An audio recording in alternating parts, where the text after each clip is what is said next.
Highline maintain করার offside trap implement করা যদি এতই সহজ হয় এবং নিজেদের হাফেই যদি পুরো ম্যাচ ফুটবল খেলা যায় এবং এটা যদি চাইলেই যে কোনো ম্যানেজার করতে পারতো এবং ট্যাকটিক্যালি যদি জিনিসটা এতই সিম্পল হইতো, তাহলে আমার মনে হয় পৃথিবীতে আর কোনো ম্যানেজার এই ট্যাকটিক্স বাদে অন্য কোনো ফুটবল খেলতোই না। ব্যাপারটা খুব সহজ না, যে দেখেন আপনার খেলাও লাগতেছে অর্ধেক মাঠে, অপোজিশনেরও কোনো টেনশন নাই, কিছু হইলে অফসাইড ট্র্যাপে পড়ে যেতেছে, সো মাস্তি হি মাস্তি। ব্যাপারটা তো আসলে এরকম না, it's much more complicated that it has much more nuances to ইট।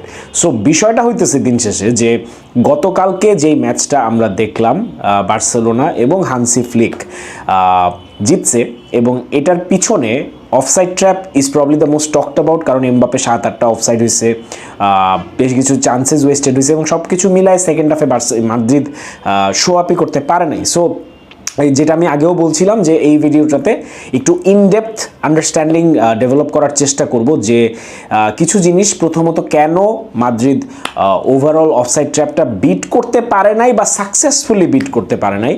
কিছু সেভ ছিল, এমবাপে সবচেয়ে বেশি এক্সপ্লয়েটেড হয়েছে in this the whole offside ordeal, but all in all that is the first point we are going to cover. Then we are going to talk about the Mbappe situation, এবং এটা আসলে much more than just ওর form গোল করা না করা miss করা whatever. Overall, Real Madrid team dynamics I felt Mbappe is having a huge impact, এবং এটা আমি সাইকির কথা বলতেছি না, ইগোর কথা বলতেছি না, it is purely down to sporting মানে ইস্যুস, এটা নিয়ে কথা বলবো। Then we will talk about যেটা এখন এসে অনেক রিভিউয়ার থেকে শুরু করে সব ফ্যানরা জিজ্ঞেস করা শুরু করতেছে যে practically with a 6 points lead এবং যে ধরনের performance you have shown against teams like Sevilla, Athletic Bilbao, Atletico Madrid, Real Madrid, দিন শেষে লা লিগা কি আমরা জিতে গেছি? Is there anyone who can stop us, or can Real Madrid make a comeback in La Liga? এটা নিয়ে কথা বলবো। Then in the fourth point we will basically talk about Flick দাদুর কোন মেইন জিনিসটা বার্সেলোনাকে এত দূর পর্যন্ত নিয়ে আসতে সাহায্য করছে। Obviously brilliant tactician, brilliant strategy, innate understanding of the game, but এর বিয়ন্ডে যে আসলে ওর কোন ওই অ্যাট্রিবিউটটাকে আমি মনে করি যে the single most important attribute যেটা হানসি ফ্লিককে এবং বার্সেলোনাকে এত দূর পর্যন্ত আনছে। এবং finally the last and the most important point, এই উইকটা আমি নিজেই বলছি সবচেয়ে ডিফিকাল্ট, সবচেয়ে important. Sevilla, Bayern Munich, Real de Madrid in the same almost week, and we alhamdulillah won all 3 of those matches, and not just one, 5-1, 4-1, 4-0, 3 matches, 13 goals. It couldn't have been any better. So let's talk about all of those things.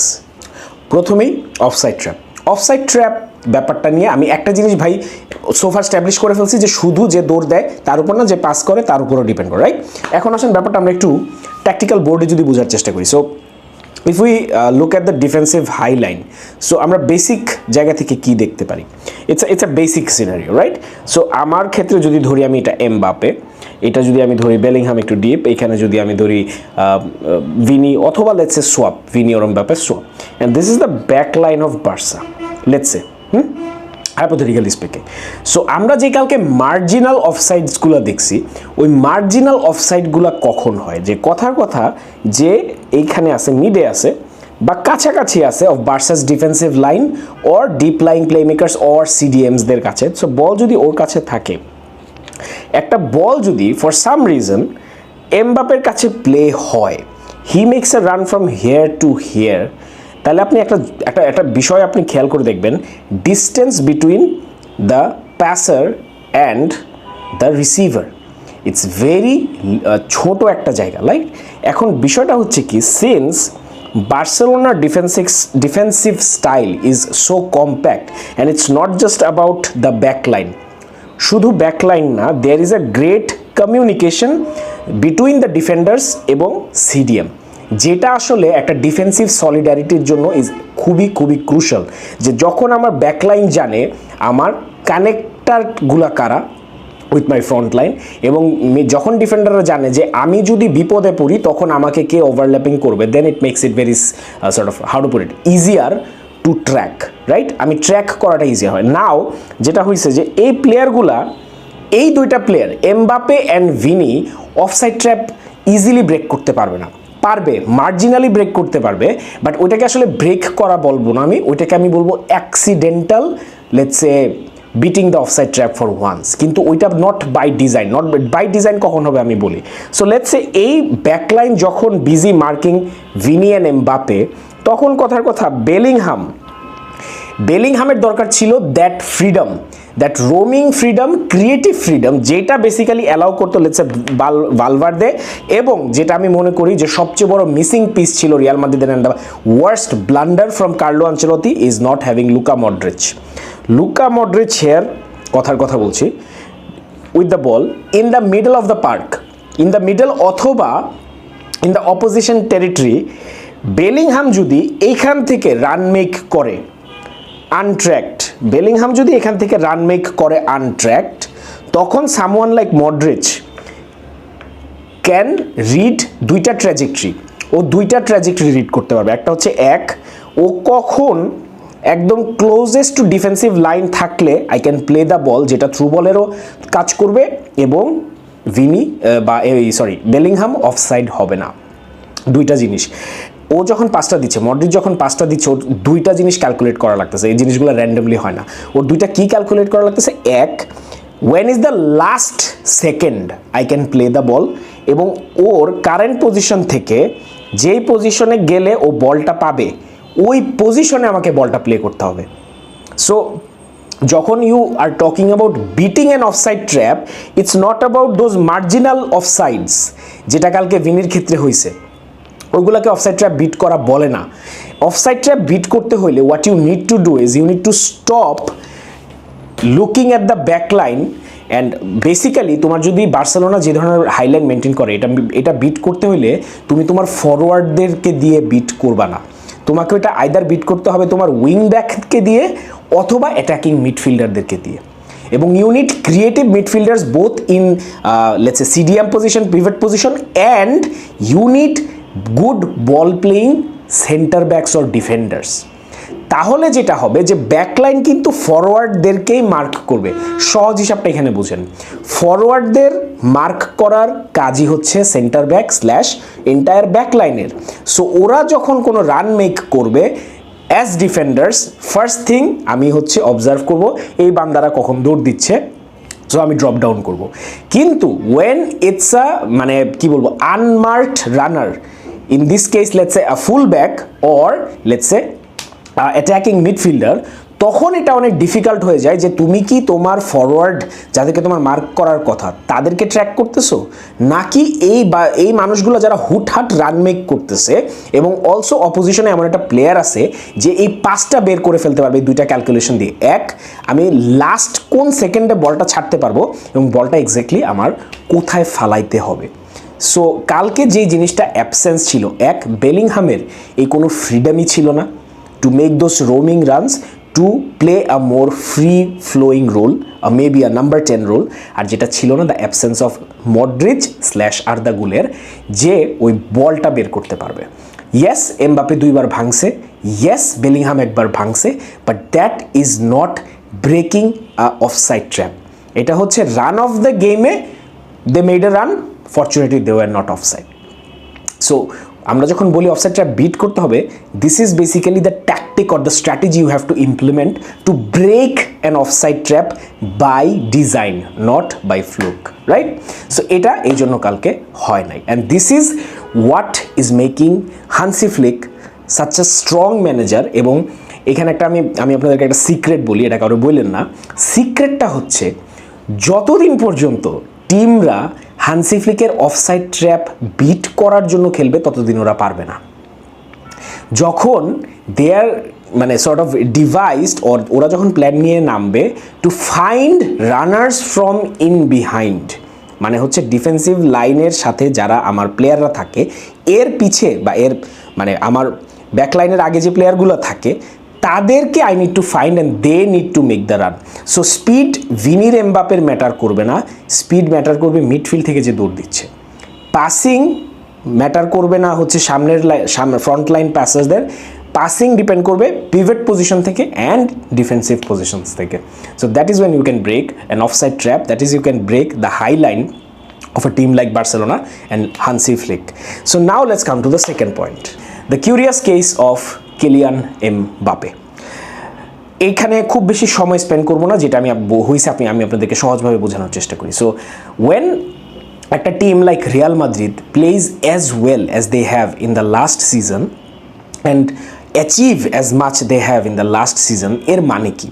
এর মানে হচ্ছে টিমটা জানে তাদের কি করতে হবে এবং টিমটা জানে এর হর্তাকর্তা কারা, কার রোল কি। Yes, Kroos played a huge role, but ক্রুসের অ্যাবসেন্সটা হুট করে রিয়াল মাদ্রিদকে এতটাও ভঙ্গুর বানায় ফেলে নাই। আমি বলবো না যে এটা এমবাপ্পে আসার জন্য হয়েছে, obviously it's not like that, but এই দুইটা জিনিস ইজ অলমোস্ট মানে কি বলবো, গ্র্যাভিটি চেঞ্জ করে দেওয়ার মতো ইভেন্ট। ক্রুসের মতো একটা প্লেয়ার চলে যাওয়া, এমবাপের মতো একটা প্লেয়ার টিমে জয়েন করা, and let's not forget the history of Kylian Mbappe joining Real Madrid. আমার ফ্রেন্ড গ্রুপদের মধ্যে একটা ভালো চাঙ্ক অফ মানুষ আছে যারা এমবাপেকে এখনও মাদ্রিদে চায় না এবং they do not like him. ওদের কথা হচ্ছে যে হি ইজ নট প্রথমত মাদ্রিদিস্তা, ও মাদ্রিদ ক্লাবটাকে বুকে ধারণ করে না, যা বলে এগুলো উপরে ভঙ্গি, ও টাকা খায়। এটা আমি জানি না আমার বলা উচিত হচ্ছে কিনা, but this is what my friends say. এবং এই সাইকিটা আমি কিছু মাদ্রিদ ফ্যানদের মধ্যে দেখতে পাই, নট ইন এভরি, মানে ও যখন গোল করা শুরু করে বা ও যখন ভালো পারফর্ম করা শুরু করে তখন everyone supports him, and likely so he is a big transfer, he is a huge transfer. এবং হ্যাজার্ড ট্রান্সফারটা মানে সর্ট অফ ওয়ার্কআউট না করার পর আমার মনে হয় this is one transfer that all Madridistas পছন্দ করুক বা না করুক, they really look forward to. So ও যখন আসছে তখন কি হয়েছে, the entire team dynamics change. দুইটা জায়গায় Madrid had to completely restructure. একটা হচ্ছে কি করা লাগবে টনি ক্রুসের অ্যাবসেন্সে, কি করা লাগবে যখন we have another Vinicius Junior. So আমার দলে একই সাথে two of the best players in the world, literally not even like marginal, two of the best players in the world আছে, and we lost our best playmaker, midfielder, enforcer, যাই বলি না কেন। এই দুইটা জিনিস একসাথে ব্যালেন্স করাটা রিয়াল মাদ্রিদের জন্য, বা এই দুইটা জিনিস একসাথে কমপ্লিটলি ফিগার আউট করে টিম কেমিস্ট্রি ম্যাচ করা ডিফিকাল্ট হয়ে গেছে। আপনারা যারা ফুট খেলেন তারা টিম কেমিস্ট্রির ব্যাপারটা হয়তো জানেন ফিফাতে, বাট এই যে রিয়াল মাদ্রিদের এই দুইটা মানে গ্র্যাভিটেশনাল শিফট হয়েছে, এই দুইটা জিনিস একসাথে ব্যালেন্স করাটা আমার কাছে মনে হয় রিয়াল মাদ্রিদের জন্য বিকেম ভেরি ডিফিকাল্ট, যার কারণে in the early part of the season we have seen Real Madrid struggle this much. এখানে আমি একটা প্রেডিকশন করতে চাই, Real Madrid will change, Real Madrid will adapt and Real Madrid will become very dangerous only if one of two things happen. প্রথম thing হচ্ছে either Carlo Ancelotti has to leave, যদি ও এই টিমটাকে properly একটা জায়গায় না আনতে পারে, ট্যাকটিক্যালি এই পুরো টিমটাকে কোএক্সিস্ট না করাইতে পারে, or Mbappe needs to take the sideline. কারণ this Real Madrid team was figured. This Real Madrid team was clicking and figured before Mbappe joined. So they need to figure out the role, and especially ও যদি flop করতে থাকে, they need to figure out the role of Kylian Mbappe. So either one of these two things need to happen in order for Real Madrid to work out.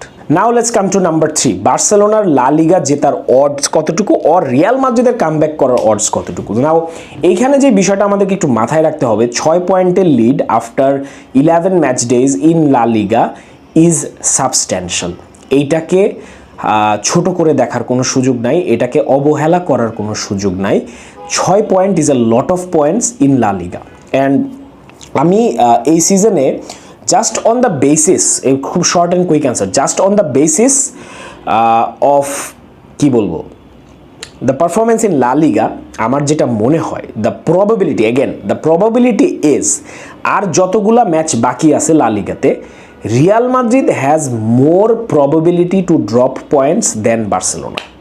So এটা যদি হয়, let's say in next 10 matches Real Madrid loses or draws more than couple of match, which is not a lot, এবং the current run of form দেখে মনে হয় Madrid will at least maybe draw one match in next 10 matches, and আরেকটা I think 2 matches could be negative. And অন্যদিকে Barcelona next 10টা ম্যাচের মধ্যে কয়টা ম্যাচ আপনি যদি একদম প্র্যাকটিক্যালি স্কেজুয়াল দেখেন, how many dangerous schedules do you see? So ওই জায়গাটা থেকে there is a probability definitely favouring Barcelona on the basis আপনি যদি এইভাবে চিন্তা করে দেখেন যে এই দুইটা টিমের মধ্যে নেক্সট যতগুলো ম্যাচ লা লিগায় আছে, কোন টিমের পয়েন্ট ড্রপ করার মতো স্কেজুয়াল বেশি, কোন টিমের পয়েন্ট ড্রপ করার মতো প্রবাবিলিটি বেশি। সো ওইটা হিসাব করে I think yes, Barcelona right now is in a advantageous situation. ভুলেও এটা মনে করেন না লা লিগা জিতে গেছেন। What I meaning to say is Barcelona is in a advantageous situation, যে এই প্রবাবিলিটির বেসিসে seems like Barcelona has the head start, এবং এটাকে ক্যাপিটালাইজ করতে পারবে কিনা it's an entirely different ball game.